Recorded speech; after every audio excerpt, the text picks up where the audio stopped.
Welcome to Barron Public Library's Friday Read Aloud.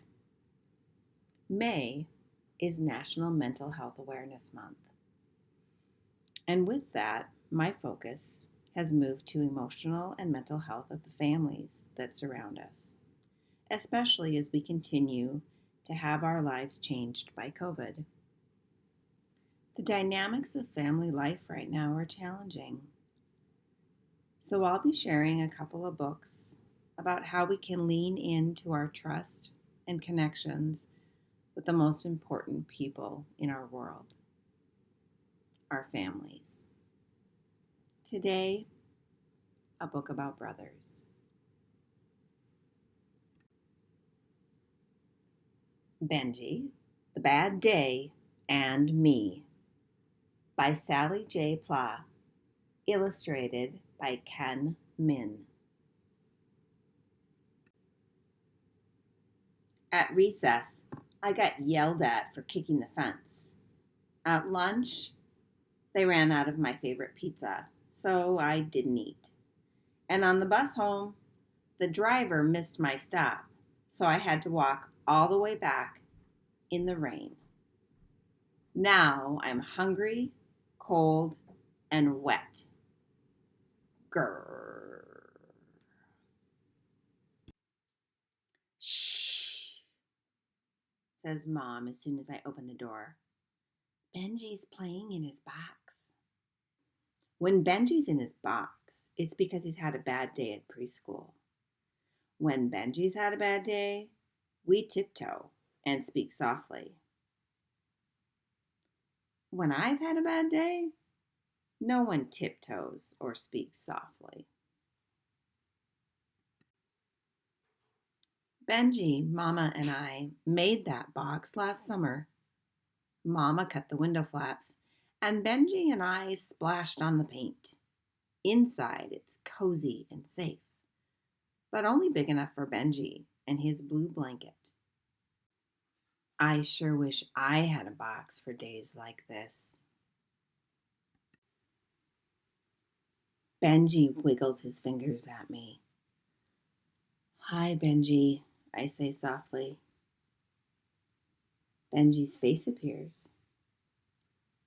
Wet Sammy, Benji says. Samuel, says Mama, there's water all over the floor. Take your shoes off this instant. It's not my fault I had to walk all the way back in the rain. Benji's block city is spread all around.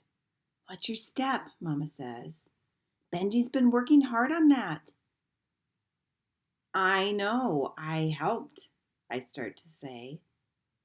But Mama's phone rings and she turns away. I stick my tongue out at the box.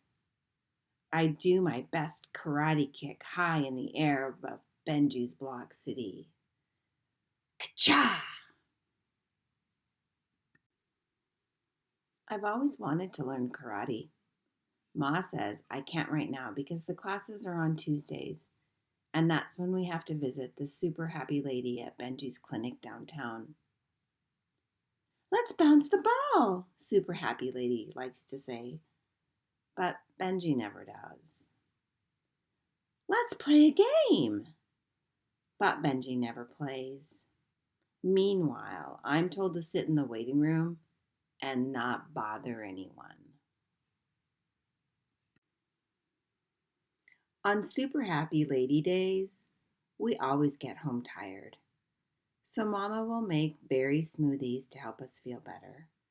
Then she'll wrap Benji tight in his big blue blanket, just how he likes, and tell him, "You're my little burrito." But today, there are no berry smoothies and no burritos. Today, Mama is busy and Benji is hiding. This day is just plain old rotten. Thump goes the box. It's Benji, kicking around in there. Hey, I say, come out and I'll teach you karate. but he doesn't. So I go to the kitchen and pour some cereal, but when I add the milk, too much gushes out. I'm grumpy, hungry, and cold, and now there is milk everywhere. I've had it with this fence kicking, rain dripping, milk spilling day. I cry mad, shivery tears. No one notices.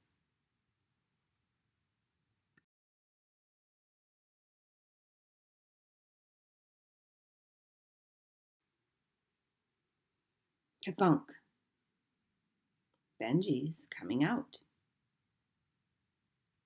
He holds his blanket up high and tiptoes through the block city.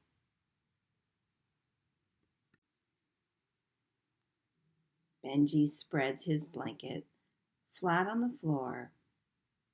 What's he doing? He pulls me down on the fuzzy blueness and makes me lie straight and still. Then he rolls me over and over. He works hard to wrap me up tight.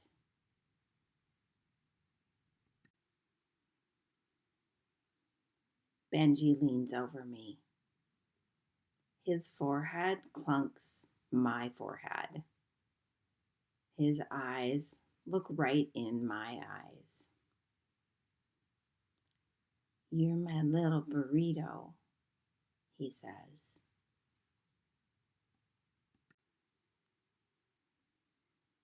I open the blanket and let Benji in.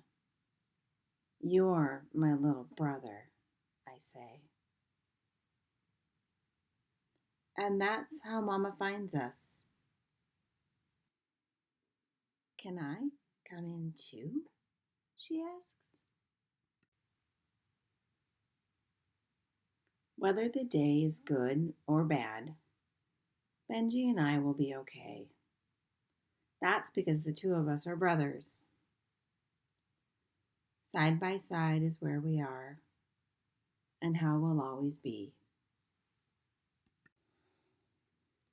Author's note: at our house, our autistic and non-autistic sons alike had fuzzy blankets they carried around, and they often asked, on both good days and bad, to be wrapped tight into burritos. This can be comfy and calming, and it's what sparked the idea for this story. It's important to note that no two autistic kids are alike, and their needs and behaviors will be different. Some, like Benji, are super sensitive to sensory input. The world can feel too bright, too loud, and too intense. Other kids are sensory seekers. Some may like to drum on things and clap their hands and shout. And many kids like to stim, to rhythmically fidget or move in a way to disperse extra energy and stress. Certain autistic kids will visit a sensory gym or OT, occupational therapy, clinic, as in the Super Happy Lady illustration, to help with coordination and sensory processing. But not all. Different kids have different needs, strengths, and challenges. It's not always easy being a brother or a sister. It's hard at times to be patient. We all have bad days, and it's okay to express those feelings in appropriate ways. Despite the bad days, though, sibling bonds can be one of life's best and most important gifts. Thank you for reading about Sammy and Benji. We've all had bad days where we'd really like to be wrapped up in a fuzzy blanket like a burrito and just hide from the world. And the world, frankly, probably isn't going to just stop being a challenge. But we can all turn toward and lean into the connections we have with our family. At Barron Public Library, we are continuing with our Bloom and Grow Challenge. Beanstack is available on our website, and I hope you will stop in and take a look at the book displays that we've created and join us for some of the activities we have planned to get our community connected. Until next time, this is Miss Patricia. Keep reading.